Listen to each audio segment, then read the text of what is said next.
ਸਤਿ ਸ਼੍ਰੀ ਅਕਾਲ ਜੀ। ਸਾਡਾ ਟੀਵੀ USA ਦੇਖ ਰਹੇ ਸਾਰੇ ਦੋਸਤਾਂ ਦਾ ਸਵਾਗਤ ਹੈ। ਅੱਜ ਆਪਾਂ ਇੱਕ ਗੱਲ ਕਰਾਂਗੇ ਇੱਕ ਨਵੀਂ ਚੀਜ਼ ਬਾਰੇ ਜਿਹੜੀ ਕਾਫੀ ਚਰਚਾ ਦੇ ਵਿੱਚ ਰਹੀ ਹੈ, ਜੋ ਕਿਸਾਨ ਅੰਦੋਲਨ ਦੀ ਜੜ ਹੈ। ਬੇਸ਼ੱਕ ਹਿੰਦੁਸਤਾਨ ਦੇ ਵਿੱਚ ਬਹੁਤ ਬਹੁਤ ਵੱਡੇ ਸਕੈਂਡਲ ਹੋਏ ਨੇ, ਜਿਵੇਂ ਰਾਫੇਲ ਹੋਇਆ, ਉਦੋਂ ਪਹਿਲਾਂ ਬਫੋਰਸ ਹੋਇਆ, ਹਥਿਆਰਾਂ ਦੀ ਦਲਾਲੀ ਨਾਲ ਸੰਬੰਧਿਤ।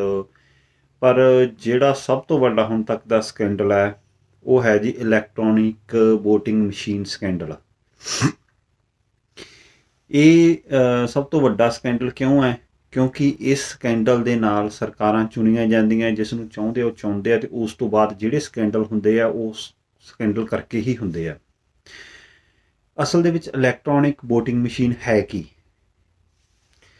EVM ਇਲੈਕਟ੍ਰੋਨਿਕ ਵੋਟਿੰਗ ਮਸ਼ੀਨ ਇੱਕ ਹਾਰਡਵੇਅਰ ਮਸ਼ੀਨ ਹੈ ਜਿਹਦੇ ਵਿੱਚ ਬਲੂਟੁੱਥ ਨਹੀਂ ਹੁੰਦੀ, ਔਰ ਇਹਦੇ ਵਿੱਚ ਇੱਕ ਪ੍ਰੋਗਰਾਮਿੰਗ ਹੁੰਦੀ ਹੈ, ਇੱਕ ਡਾਟਾ ਫੀਡ ਹੁੰਦਾ, ਜਿਵੇਂ ਇੱਕ ਮੋਬਾਈਲ ਹੁੰਦਾ ਉਸ ਹਿਸਾਬ ਨਾਲ ਉਹਦੇ 'ਚ ਇੱਕ ਜਿਹੜਾ ਸਾਰਾ ਕੁਛ ਪ੍ਰੋਗਰਾਮਿੰਗ ਹੁੰਦੀ ਹੈ ਉਹ ਇੱਕ ਮਾਈਕਰੋਚਿਪ ਹੁੰਦੀ ਹੈ, ਉਹਦੇ ਆਧਾਰਿਤ ਹੁੰਦੀ ਹੈ।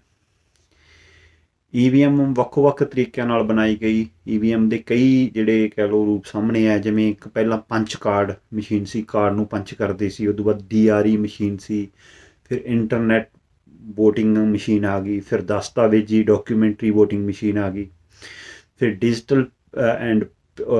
ਡਿਜੀਟਲ ਪੈਨ ਵੋਟਿੰਗ ਮਸ਼ੀਨ ਆ ਗਈ। ਔਰ ਇਹ EVM ਜਿਹੜੀ ਹੈ ਇਹਦੀ ਜਿਹੜੀ ਵਰਤੋਂ ਸ਼ੁਰੂ ਹੋਈ ਸੀ 1960 ਦੇ ਵਿੱਚ। ਪਰ ਵੈਨਜ਼ੂਏਲਾ, ਅਮਰੀਕਾ, ਹਾਲੈਂਡ, ਆਸਟ੍ਰੇਲੀਆ, ਕਈ ਵੱਡੇ ਦੇਸ਼ ਜਿਨ੍ਹਾਂ ਦੇ ਵਿੱਚ ਜਦੋਂ ਇਹ ਮਸ਼ੀਨ ਸ਼ੁਰੂ ਹੋਈ ਉਹਨਾਂ ਨੇ ਛੋਟੇ ਇਲੈਕਸ਼ਨਾਂ ਦੇ ਵਿੱਚ ਇਹਦੀ ਵਰਤੋਂ ਕੀਤੀ, ਪਰ ਆਮ ਲੋਕਾਂ ਦੇ ਜਿਹੜਾ ਸੀਗਾ ਵਿਰੋਧ ਕਰਕੇ ਇਸ ਮਸ਼ੀਨ ਨੂੰ ਹਟਾ ਲਿਆ ਗਿਆ। ਕੁਝ ਦੇਸ਼ਾਂ ਦੇ ਵਿੱਚ, ਕੁਝ ਛੋਟੇ ਦੇਸ਼ ਹੈ ਜਿਹੜੇ ਸਾਊਥ ਅਫਰੀਕਾ ਦੇ ਵਿੱਚ, ਉਹਨਾਂ ਦੇਸ਼ਾਂ ਦੇ ਵਿੱਚ ਅੱਜ ਵੀ ਇਸ ਦਾ ਉਪਯੋਗ ਹੁੰਦਾ ਹੈ। ਔਰ ਜਿਹੜੇ ਵੱਡੇ ਦੇਸ਼ ਨੇ, ਇੱਕ ਆਪਾਂ ਕਹਿ ਲਓ ਵੀ ਇੱਕ 100 ਦੇਸ਼ ਜਿਨ੍ਹਾਂ ਦਾ ਇੱਕ ਆਪਾਂ ਨਾਮ ਕਰਦੇ, ਉਹਦੇ ਵਿੱਚ ਸਿਰਫ ਭਾਰਤ ਦੇ ਵਿੱਚ ਇਹਦਾ ਪ੍ਰਯੋਗ ਹੁੰਦਾ ਹੈ। ਜੇ ਆਪਾਂ ਹਿੰਦੁਸਤਾਨ ਦੀ ਗੱਲ ਕਰੀਏ, ਹਿੰਦੁਸਤਾਨ ਦੇ ਵਿੱਚ ਪਹਿਲੀ ਵਾਰ ਇਹ ਜਿਹੜੀ ਮਸ਼ੀਨ ਹੈਗੀ 1982 ਦੇ ਵਿੱਚ ਇਹਨੂੰ ਯੂਜ਼ ਦੇ ਵਿੱਚ ਇਹਨਾਂ ਨੇ ਲੈ ਕੇ ਆਏ ਸੀਗੇ। 1982 ਦੇ ਵਿੱਚ ਕੇਰਲਾ ਦਾ ਇੱਕ ਵਿਧਾਨ ਸਭਾ ਖੇਤਰ ਸੀ ਪਰੂਰ, ਉਹਦੇ 'ਤੇ 50 ਵੋਟਿੰਗ ਜਿਹੜੇ ਸੈਂਟਰ ਸੀਗੇ, 50 ਬੂਥਾਂ 'ਤੇ ਇਹਨਾਂ ਦਾ ਪ੍ਰਯੋਗ ਕੀਤਾ। ਅਤੇ ਉਦੋਂ ਬਾਅਦ 1983 ਦੇ ਵਿੱਚ ਤੋਂ ਬਾਅਦ ਇਹ ਪ੍ਰਯੋਗ ਨਹੀਂ ਆਇਆ, ਕਿਉਂਕਿ 1983 ਦੇ ਵਿੱਚ ਸੁਪਰੀਮ ਕੋਰਟ ਦੁਆਰਾ ਵੋਟਿੰਗ ਮਸ਼ੀਨ ਦੇ ਇਸਤੇਮਾਲ ਨੂੰ ਕਾਨੂੰਨੀ ਰੂਪ ਦੇਣ ਲਈ ਆਦੇਸ਼ ਜਾਰੀ ਕੀਤਾ ਗਿਆ ਸੀ। ਕਿਉਂਕਿ ਇਹ ਜਿਹੜਾ 1982 ਦੇ ਵਿੱਚ ਇਹਨਾਂ ਨੇ ਯੂਜ਼ ਕੀਤਾ ਸੀ ਉਹ ਕਾਨੂੰਨ ਦੇ ਦਾਇਰੇ ਦੇ ਵਿੱਚ ਨਹੀਂ ਸੀ, ਇਸ ਕਰਕੇ ਸੁਪਰੀਮ ਕੋਰਟ ਨੇ 1983 ਦੇ ਵਿੱਚ ਜੋ ਇਲੈਕਸ਼ਨ ਕਮਿਸ਼ਨ ਸੀ ਉਹਨਾਂ ਨੂੰ ਕਿਹਾ ਵੀ ਇਹ ਕਾਨੂੰਨੀ ਰੂਪ ਨਾਲ ਤੁਸੀਂ ਪਹਿਲਾਂ ਇਹਨੂੰ ਇੰਪਲੀਮੈਂਟ ਕਰੋ, ਫਿਰ ਤੁਸੀਂ ਲਾਗੂ ਕਰ ਸਕਦੇ ਹੋ। ਦਸੰਬਰ 1988 ਦੇ ਵਿੱਚ ਭਾਰਤੀ ਪਾਰਲੀਮੈਂਟ ਦੇ ਵਿੱਚ ਕਾਨੂੰਨ ਵਿੱਚ ਇੱਕ ਸੋਧ ਕੀਤਾ ਗਿਆ, ਜਿਹਦੇ ਵਿੱਚ ਲੋਕ ਨੁਮਾਇੰਦਾ ਐਕਟ 1951 ਦੀ ਇੱਕ ਨਵੀਂ ਧਾਰਾ ਸੀ 61A, ਉਹ ਜੋੜੀ ਗਈ। ਉਹਦਾ ਮਤਲਬ ਕੀ ਸੀ? ਜਿਹੜੀ ਇਹ ਧਾਰਾ ਸੀ, ਇਹ ਧਾਰਾ ਚੋਣ ਕਮਿਸ਼ਨ ਨੂੰ ਇਲੈਕਟ੍ਰੋਨਿਕ ਵੋਟਿੰਗ ਮਸ਼ੀਨ ਦਾ ਇਸਤੇਮਾਲ ਦਾ ਹੱਕ ਦਿੰਦੀ ਹੈ। ਇਹ ਜਿਹੜਾ ਹੋਇਆ ਉਹ 15 ਮਾਰਚ 1989 ਤੋਂ ਪ੍ਰਭਾਵਿਤ ਹੋਇਆ, 1989 ਤੋਂ।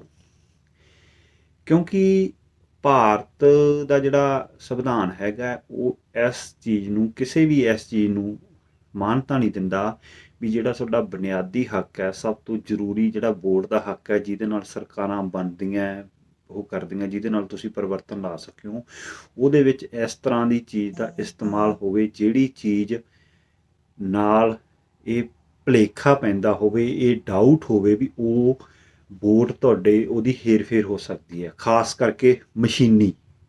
ਕਿਉਂਕਿ ਮਸ਼ੀਨ ਆਪਾਂ ਸਮਝਦੇ ਹਾਂ ਵੀ ਮਸ਼ੀਨ ਦੇ ਵਿੱਚ ਗੜਬੜ ਹੋ ਸਕਦੀ ਹੈ, ਇਸ ਕਰਕੇ ਭਾਰਤ ਦਾ ਸੰਵਿਧਾਨ ਇਹ ਆਗਿਆ ਨਹੀਂ ਦਿੰਦਾ ਸੀ। ਇਸ ਕਰਕੇ 1988 ਦਸੰਬਰ ਦੇ ਵਿੱਚ ਭਾਰਤੀ ਪਾਰਲੀਮੈਂਟ ਨੇ ਕਾਨੂੰਨ ਪਾਸ ਕੀਤਾ, ਅਤੇ ਇਹ ਜਿਹੜੀ ਸੀਗੀ ਜਿਹੜਾ ਆਪਣਾ ਐਕਟ ਬਣਿਆ ਸੀ ਲੋਕ ਨੁਮਾਇੰਦਾ ਐਕਟ 1951, ਉਹਦੇ ਵਿੱਚ ਇਹ ਨਵੀਂ ਧਾਰਾ ਸੀ ਜਿਹੜੀ 61A, ਇਹ ਜੋੜੀ ਗਈ, ਜਿਹਦੇ ਕਰਕੇ ਇਹ ਪ੍ਰਭਾਵੀ ਹੋਇਆ। ਹੁਣ ਸਭ ਤੋਂ ਵੱਡੀ ਗੱਲ ਇਹ ਹੈ,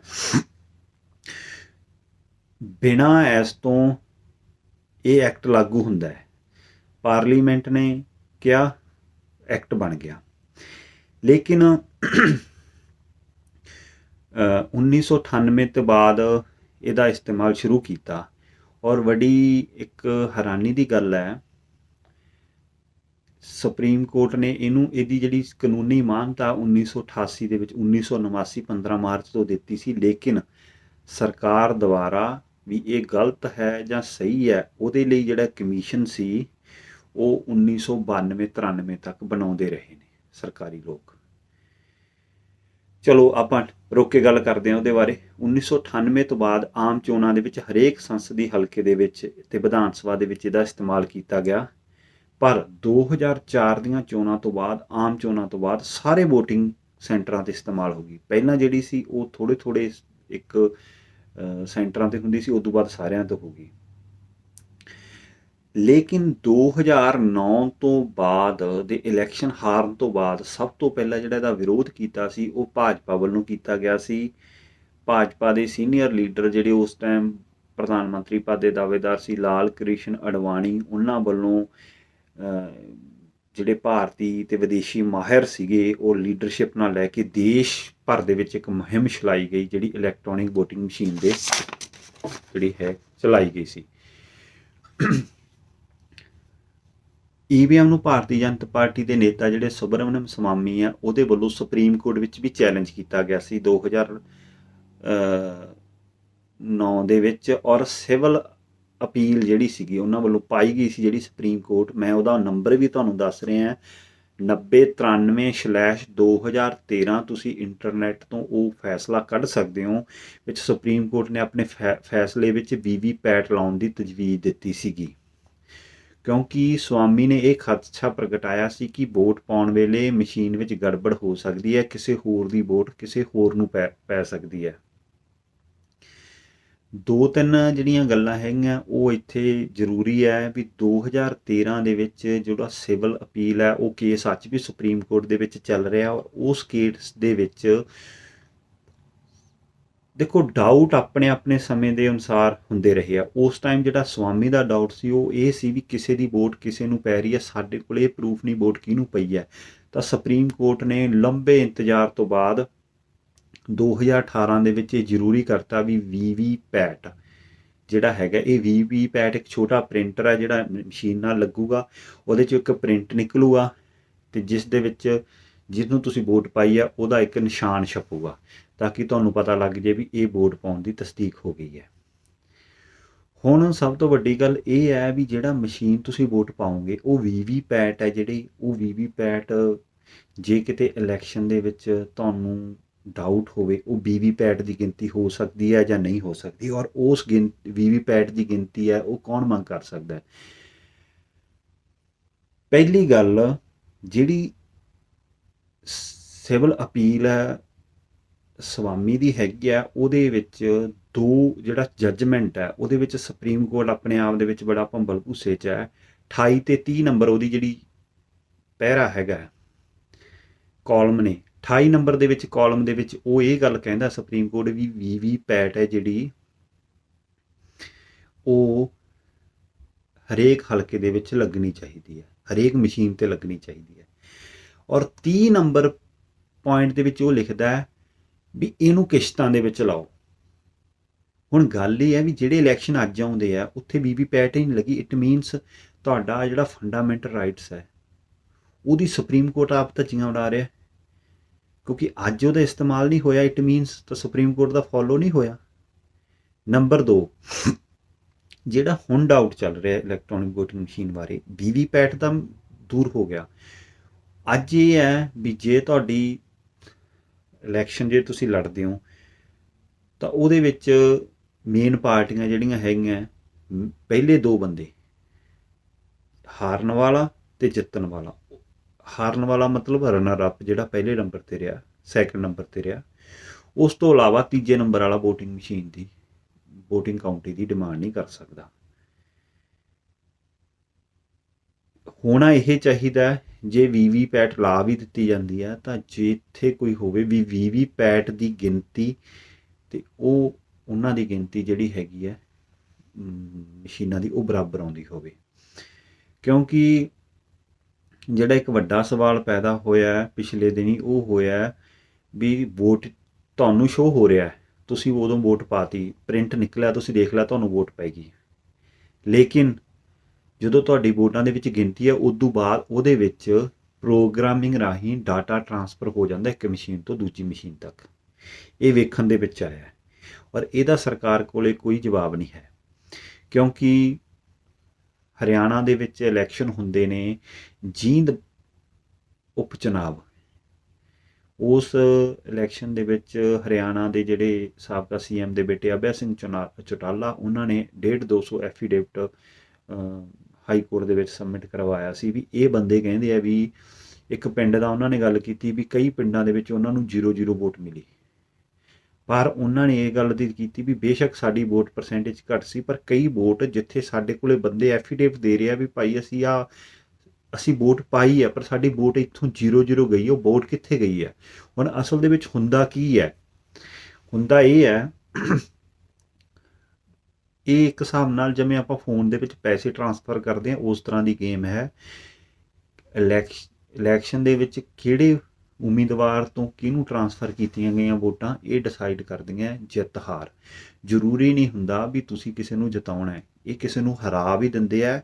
ਇਹਨਾਂ ਦੀ ਵਿਚਾਰਧਾਰਾ ਦੇ ਨਾਲ ਜੋ ਵੀ ਤਾਲੁਕ ਰੱਖਦੇ ਨੇ, ਚਾਹੇ ਉਹ ਬੀਜੇਪੀ 'ਚ ਨੇ, ਚਾਹੇ ਕਾਂਗਰਸ 'ਚ ਨੇ, ਚਾਹੇ ਅਕਾਲੀ ਦਲ 'ਚ ਨੇ, ਉਹਨਾਂ ਨੂੰ ਔਰ ਕਿਸ ਨੂੰ ਮਜ਼ਬੂਤ ਵਿਪਕਸ਼ ਦੇ ਤੌਰ 'ਤੇ, ਓਪੋਜੀਸ਼ਨ ਦੇ ਤੌਰ 'ਤੇ ਇਹਨਾਂ ਨੇ ਉਹ ਕਰਨਾ, ਉਹ ਵੀ ਇਹਨਾਂ ਦੇ ਹੱਥ ਵਿੱਚ ਹੁੰਦਾ। ਸਪੋਜ਼ ਕਰੋ ਮੈਂ ਤੁਹਾਨੂੰ ਗੱਲ ਦੱਸਦਾ ਵੀ ਹੱਡ ਬੀਤੀ ਮੈਂ ਤੁਹਾਡੇ ਨਾਲ ਗੱਲ ਸ਼ੇਅਰ ਕਰ ਰਿਹਾ। 2017 ਦੇ ਇਲੈਕਸ਼ਨ ਦੇ ਵਿੱਚ ਇਹ ਮੇਰਾ ਖਦਸ਼ਾ ਹੈ। ਹੱਡ ਬੀਤੀ ਜਿਹੜੀ ਗੱਲ ਹੈਗੀ ਹੈ ਉਹ ਇਹ ਹੈ ਵੀ ਮੈਂ ਖੁਦ ਲੰਬੀ ਤੋਂ ਇਲੈਕਸ਼ਨ ਲੜਿਆ ਔਰ ਕੁਛ ਮੈਨੂੰ 2 ਪਿੰਡਾਂ ਦੇ ਵਿੱਚੋਂ ਮੈਨੂੰ ਵੋਟ ਬਿਲਕੁਲ ਨਹੀਂ ਪਈ, ਔਰ ਖੁਦ ਉੱਥੇ ਮੇਰੇ ਜਿਹੜੇ ਸੀਗੇ ਬੰਦੇ, ਖੁਦ ਮੇਰੇ ਜਿਹੜੇ ਆਪਦੇ ਖਾਸ ਬੰਦੇ ਸੀ, ਉਹਨਾਂ ਨੇ ਵੋਟ ਪਾਈ ਸੀ। ਉਹਨਾਂ ਨੇ ਮੈਨੂੰ ਉਦੋਂ ਵੀ ਕਿਹਾ ਸੀ ਪਰ ਮੈਨੂੰ ਇੱਕ ਵੋਟ ਵੀ ਨਹੀਂ ਨਿਕਲੀ। ਇਸ ਕਰਕੇ ਮੈਨੂੰ ਇਸ ਗੱਲ ਦਾ ਹੈਗਾ ਵੀ ਉਹ ਇੱਕ ਵੋਟ ਤਾਂ ਉਹਨਾਂ ਦੀ ਨਿਕਲਦੀ, ਹੋਰ ਕੋਈ ਪੈਂਦੀ ਨਾ ਪੈਂਦੀ। ਇਸ ਤਰ੍ਹਾਂ ਦਾ ਖਦਸ਼ਾ ਇੱਕ ਮੁੰਬਈ ਦੇ ਵਿੱਚ, ਮਹਾਰਾਸ਼ਟਰਾ ਦੇ ਇੱਕ ਲੋਕਲ ਦੇ ਵਿੱਚ ਵੀ ਹੋਇਆ ਸੀਗਾ ਵੀ ਉਹ ਕਹਿੰਦੇ ਵੀ ਆਪਣੇ ਬੂਥ 'ਤੇ ਉਹਨੂੰ ਆਪਦੀ ਵੋਟ ਵੀ ਨਹੀਂ ਮਿਲੀ। ਔਰ ਇਸ ਸਮੇਂ ਤੁਹਾਨੂੰ ਮੈਂ ਦੱਸ ਚੁੱਕਿਆ ਵੀ ਅਭੈ ਸਿੰਘ ਚੌਟਾਲਾ ਨੇ ਵੀ ਇਹ ਗੱਲ ਕੀਤੀ ਵੀ ਉਹਦੀ ਵੋਟ ਉਸ ਪਿੰਡਾਂ ਦੇ ਵਿੱਚ ਉਹਨਾਂ ਦੀ ਵੋਟ ਨਹੀਂ ਨਿਕਲੀ। ਆਪਾਂ ਗੱਲ ਕਰੀਏ 2018 ਦੇ ਲੋਕ ਸਭਾ ਚੋਣ ਸੀ, ਸੰਗਰੂਰ ਦੀ ਆਪਾਂ ਗੱਲ ਕਰੀਏ, ਸੰਗਰੂਰ ਦਾ ਇਲੈਕਸ਼ਨ ਅਸੀਂ ਦੇਖਿਆ, ਮੈਂ ਉਦੋਂ ਬਾਅਦ ਉਹਨਾਂ ਦੇ ਡਾਟਾ ਵੀ ਕੀਤੇ। ਸੰਗਰੂਰ ਤੋਂ ਸਰਦਾਰ ਸਿਮਰਨਜੀਤ ਸਿੰਘ ਚੁਣਾਵ ਲੜ ਰਹੇ ਸਨ। ਜਿੱਤ ਹਾਰ ਦਾ ਆਪਾਂ ਨਹੀਂ ਕਹਿ ਸਕਦੇ, ਪਰ ਉਹਨਾਂ ਦੀ ਜਿਹੜੀ ਵੋਟਾਂ ਦੀ ਗਿਣਤੀ ਸੀ 2 ਲੱਖ ਦੇ ਕਰੀਬ ਉਹਨਾਂ ਨੂੰ ਵੋਟਾਂ ਪੈਣੀਆਂ ਸੀ। ਬੇਸ਼ੱਕ ਉਹ ਦੂਜੇ 'ਤੇ ਸੀ, ਤੀਜੇ 'ਤੇ ਸੀ, ਉਹ ਇੱਕ ਦੂਸਰੀ ਗੱਲ ਹੈ, ਪਰ ਉਹਨਾਂ ਨੂੰ ਸੀਮਿਤ ਕੀਤਾ 50,000 'ਤੇ। ਹੁਣ ਹਾਰ ਦਾ ਜਿੱਤ ਦਾ ਕੋਈ ਨਹੀਂ ਹੈ, ਉਹਨਾਂ ਨੂੰ 50,000 ਦੇ ਕਿਉਂ ਸੀਮਿਤ ਕੀਤਾ? ਕਿਉਂਕਿ ਸਰਕਾਰ ਬਾਰ-ਬਾਰ ਇਹ ਗੱਲ ਕਹਿ ਰਹੀ ਹੈ ਵੀ ਖਾਲਿਸਤਾਨੀਆਂ ਦੀ, ਪਿਛਲਾ ਇਲੈਕਸ਼ਨ ਦੇਖੀਏ 50,000 ਵੋਟ ਮਿਲਦੀ ਹੈ ਔਰ ਸਰਕਾਰ ਨੂੰ ਇਹ ਹੈ ਵੀ ਠੀਕ ਹੈ 50,000 ਵੋਟ ਇਹਨਾਂ ਨੂੰ ਮਿਲੀ ਹੈ, ਔਰ ਐਤਕੀ ਵੀ 50,000 ਤੱਕ ਸੀਮਿਤ ਕੀਤਾ। ਜੇ ਐਤਕੀ ਇਲੈਕਸ਼ਨ ਇਹ ਫੇਅਰ ਹੁੰਦਾ ਔਰ ਮਾਨ ਸਾਹਿਬ ਨੂੰ 2 ਲੱਖ ਵੋਟ ਮਿਲਦੀ ਉੱਥੋਂ, ਮਿਨੀਮਮ ਆਪਾਂ ਮੰਨਦੇ ਹਾਂ, ਤਾਂ ਸਰਕਾਰ ਨੂੰ ਇਹ ਜਵਾਬ ਦੇਣਾ ਔਖਾ ਹੋ ਜਾਂਦਾ ਵੀ ਇਹਨੂੰ 2 ਲੱਖ ਵੋਟ ਮਿਲੀ, ਇਟ ਮੀਨਸ ਪੰਜਾਬ ਦੇ ਵਿੱਚ ਖਾਲਿਸਤਾਨੀਆਂ ਦੀ ਗਿਣਤੀ ਵੱਧ ਗਈ ਹੈ। ਨੰਬਰ 1। ਨੰਬਰ 2, ਕਿਸੇ ਨੂੰ ਨਵੀਂ ਮੈਂਟਲੀ ਤੌਰ 'ਤੇ ਉਹ ਕਰਨਾ ਵੀ ਤੁਹਾਡੀ ਵੋਟ ਹੈ ਨੋਟਾਂ ਤੋਂ ਵੀ ਥੱਲੇ ਗਈ, ਛੋਟੀਆਂ ਪਾਰਟੀਆਂ ਤੋਂ ਵੀ ਥੱਲੇ ਗਈ, ਉਹਦੇ ਨਾਲ ਉਹਦੇ ਜਿਹੜੇ ਵਰਕਰ ਹੈ, ਹੋਰ ਹੈ, ਜੋ ਸੋਚ ਰਹੇ ਹੈ ਕੋਈ ਨਾ ਕੋਈ ਮੂਵਮੈਂਟ ਉੱਠੂਗੀ, ਉਹ ਬੰਦਿਆਂ ਨੂੰ ਵੀ ਬੜਾ ਇਸ ਚੀਜ਼ ਦਾ ਹੁੰਦਾ। ਔਰ ਇਹੋ ਜਿਹੀਆਂ ਪਾਰਟੀਆਂ ਆਪ ਹੀ ਪਾਰਟੀਆਂ ਖੜੀਆਂ ਕਰਕੇ ਉਹਨਾਂ ਨੂੰ ਮਤਲਬ ਹਾਈਲਾਈਟ ਕਰਨਾ, ਇਹ ਜਿਹੜਾ ਹੈ EVM ਇਹ ਕਰਦੀ ਹੈ। ਇਲੈਕਟ੍ਰੋਨਿਕ ਵੋਟਿੰਗ ਮਸ਼ੀਨ ਦੇ ਵਿੱਚ 100% ਵੋਟਾਂ ਦਾ ਟਰਾਂਸਫਰ ਹੁੰਦਾ ਹੈ। ਜ਼ਰੂਰੀ ਨਹੀਂ ਹੁੰਦਾ। ਰਾਜਸਥਾਨ ਇਲੈਕਸ਼ਨ ਦੇ ਵਿੱਚ ਤੁਸੀਂ ਦੇਖੋ, ਵਿਧਾਨ ਸਭਾ ਇਲੈਕਸ਼ਨ ਦੇ ਵਿੱਚ ਚੋਣਾਂ ਤੋਂ ਪਹਿਲਾਂ ਭਾਜਪਾ ਦੇ ਹਾਲਾਤ ਸੀ ਬਹੁਤ ਮਾੜੇ, ਲੇਕਿਨ ਇਹਨਾਂ ਨੇ ਜੇ ਇਹ ਬਿਲਕੁਲ ਗੜਬੜ ਕਰਨ ਤਾਂ ਇੱਕ ਭੁਲੇਖਾ ਇਹ ਚਲਾ ਜਾਂਦਾ ਲੋਕਾਂ ਦੇ ਵਿੱਚ, ਲੋਕਾਂ ਨੂੰ ਇਹ ਹੋ ਜਾਊਗਾ ਵੀ ਇਹ ਵੋਟਿੰਗ ਮਸ਼ੀਨ, ਤਾਂ ਕਰਕੇ ਇਹ ਬਿਲਕੁਲ ਬਰਾਬਰ ਦੀ ਟੱਕਰ ਰੱਖਦੇ ਆ। ਜਿਹੜਾ ਆਪਦਾ ਕਮਜ਼ੋਰ ਹੁੰਦਾ ਉੱਥੇ ਇਹ ਰਾਜਸਥਾਨ ਦੇ ਵਿੱਚ ਜਿੱਥੇ ਇਹਨਾਂ ਨੂੰ 25 ਸੀਟਾਂ ਨਹੀਂ ਆਉਂਦੀਆਂ ਸੀ, ਉੱਥੇ ਇਹ 75 ਸੀਟਾਂ ਦੇ ਕਰੀਬ ਲੈ ਆਏ ਵੀ ਕੱਲ ਨੂੰ ਅਸੀਂ MLA ਤੋੜ ਕੇ ਸਰਕਾਰ ਬਣਾਵਾਂਗੇ। ਮੇਰੇ ਦਰਸ਼ਕੋ, ਇਹ ਗੱਲ ਬਹੁਤ ਜ਼ਰੂਰੀ ਹੈ ਇਹ ਦੱਸਣਾ। ਤੁਸੀਂ ਇਹ ਗੱਲ ਰੱਖੋ ਵੀ ਜੇ ਇਹ ਸਿੱਧਾ ਇਸਤੇਮਾਲ ਕਰਨ, ਕਿਉਂਕਿ ਕਈ ਥਾਂ ਇਹ ਆਪਣੇ ਬੰਦੇ ਵੀ ਹਰਾਉਂਦੇ ਆ ਇਹ ਮਸ਼ੀਨਾਂ ਨਾਲ। ਇਹ ਇਕੱਲੇ ਭਾਜਪਾ ਨੇ ਨਹੀਂ ਇਸਤੇਮਾਲ ਕੀਤੀ। 2009 ਦੇ ਵਿੱਚ ਇਹ ਮਨਮੋਹਨ ਸਿੰਘ ਸਰਕਾਰ ਬਣੀ ਦੂਸਰੀ ਵਾਰ, ਉਹ ਵੀ EVM ਰਾਹੀਂ ਬਣੀ। ਔਰ ਉਦੋਂ ਜਿਹੜੀ ਬਾਦਲ ਸਾਹਿਬ 2 ਵਾਰੀ ਬਣੇ, ਉਹ ਵੀ EVM ਨਾਲ ਬਣੀ। ਔਰ ਜਿਹੜੇ ਕੇਜਰੀਵਾਲ ਸਾਹਿਬ ਦੂਸਰੀ ਵਾਰ 67 MLA ਲੈ ਕੇ ਗਏ, ਉਹ ਵੀ EVM ਨਾਲ ਹੀ ਬਣੇ, ਕਿਉਂਕਿ ਉਹਨਾਂ ਨੇ EVM ਨਾਲ ਬਣਾ ਕੇ ਪੰਜਾਬ ਦੇ ਵਿੱਚ ਉਸ ਨੂੰ ਇੱਕ ਵਿਕਲਪ ਦੇ ਤੌਰ 'ਤੇ ਲੈ ਕੇ ਆਉਣਾ ਸੀ। ਬਹੁਤ ਵੱਡੀ ਸਿਆਸਤ ਹੈ, ਇਸ ਕਰਕੇ EVM ਨੂੰ ਤੁਸੀਂ ਨਾ ਕਹੋ, EVM ਹਟਾਉਣ ਦੀ ਮੰਗ ਕਰੋ। ਇਲੈਕਟ੍ਰੋਨਿਕ ਵੋਟਿੰਗ ਮਸ਼ੀਨ ਦੁਨੀਆ ਦਾ ਕੀ, ਭਾਰਤ ਦਾ ਕੀ, ਦੁਨੀਆ ਦਾ ਸਭ ਤੋਂ ਵੱਡਾ ਸਕੈਂਡਲ ਹੈ। ਇਹਦੇ ਨਾਲ ਜੇ ਤੁਸੀਂ ਕਿਸੇ ਨੇ ਕੋਈ ਕੇਸ ਦੀ ਜੱਜਮੈਂਟ ਦਾ ਮੈਂ ਤੁਹਾਨੂੰ ਦੱਸਦਾ, ਇਹ 9093/2013 Subramanian Swamy versus election commission of India. ਇਹ ਸੁਪਰੀਮ ਕੋਰਟ ਦੀ ਵੈਬਸਾਈਟ ਤੋਂ ਤੁਸੀਂ ਅਪੀਲ ਕਰ ਸਕਦੇ ਹੋ ਔਰ ਉਹਦੀ ਜੱਜਮੈਂਟ ਦੇਖ ਸਕਦੇ ਹੋ। ਹਜੇ ਵੀ ਕੇਸ ਚੱਲ ਰਿਹਾ ਔਰ ਇਹਦੇ ਵਿੱਚ ਬਹੁਤ ਮਤਲਬ ਉਤਾਰ ਚੜਾਵ ਆਏ ਆ। ਔਰ ਇਸ ਕੇਸ ਦੀ ਜਿਹੜੀ ਪੈਰਵੀ ਕੀਤੀ ਹੈ ਇਸ ਤਰ੍ਹਾਂ ਦੀ ਪਟੀਸ਼ਨ ਦੀ, ਜਿਹੜੇ ਬਹੁਜਨ ਮੁਕਤੀ ਮੋਰਚਾ ਦੇ ਹੈਗੇ ਆ ਬਾਮ ਸੇਫ ਦੇ ਪ੍ਰਧਾਨ ਵਾਮਨ ਮੇਸ਼ਰਾਮ, ਜਿਨ੍ਹਾਂ ਨੇ ਇੱਕ ਮਿਸ਼ਨ ਸ਼ੁਰੂ ਕੀਤਾ ਵੀ EVM ਨੂੰ ਹਟਾਓ। ਕਿਉਂਕਿ ਜੇ ਤੁਸੀਂ EVM ਨਾਲ, ਇਹ ਜਿਹੜੇ ਅੰਬਾਨੀ ਅੰਡਾਨੀ ਦੇ ਬੰਦੇ ਹੈ EVM ਰਾਹੀਂ ਆ ਰਹੇ ਹੈ। ਜੇ ਤੁਸੀਂ ਲੋਕਾਂ ਦੇ ਨੁਮਾਇੰਦਗੇ, ਤੁਸੀਂ ਕੋਈ ਮੂਵਮੈਂਟ ਲੈ ਆਓ, ਜਦੋਂ ਤੁਹਾਡਾ MLA MP ਨਹੀਂ ਬਣਿਆ ਫਿਰ ਤੁਸੀਂ ਕੀ ਕਰ ਸਕਦੇ ਹੋ? ਕੁਛ ਨਹੀਂ ਕਰ ਸਕਦੇ। ਇਸ ਕਰਕੇ EVM ਹਟਾਉਣਾ ਪਹਿਲੀ ਜ਼ਿੰਮੇਵਾਰੀ ਹੈ। ਮੈਨੂੰ ਉਮੀਦ ਹੈ ਤੁਹਾਨੂੰ ਮੇਰੀ ਵੀਡੀਓ ਬਹੁਤ ਪਸੰਦ ਆਈ ਹੋਊਗੀ। ਜੇ ਇਸ ਸੰਬੰਧ ਦੇ ਵਿੱਚ ਤੁਹਾਨੂੰ ਕੋਈ ਡਾਊਟ ਹੋਵੇ, ਤੁਸੀਂ ਕਿਸੇ ਬਾਰੇ ਕੋਈ ਗੱਲ ਕਰਨੀ ਚਾਹੀਦੀ, ਤੁਸੀਂ ਇਸ ਵੀਡੀਓ ਦੇ ਥੱਲੇ YouTube ਉਹਦੇ ਕਮੈਂਟ ਬਾਕਸ ਦੇ ਵਿੱਚ ਮੈਸੇਜ ਕਰ ਸਕਦੇ ਹੋ। ਇਸ ਚੈਨਲ ਨੂੰ ਵੱਧ ਤੋਂ ਵੱਧ ਸਬਸਕ੍ਰਾਈਬ ਕਰੋ। ਜੇ ਵੀਡੀਓ ਤੁਹਾਨੂੰ ਪਸੰਦ ਆਈ ਹੈ ਤਾਂ ਗਾਂਹ ਸ਼ੇਅਰ ਕਰੋ। ਵਾਹਿਗੁਰੂ ਜੀ ਕਾ ਖਾਲਸਾ, ਵਾਹਿਗੁਰੂ ਜੀ।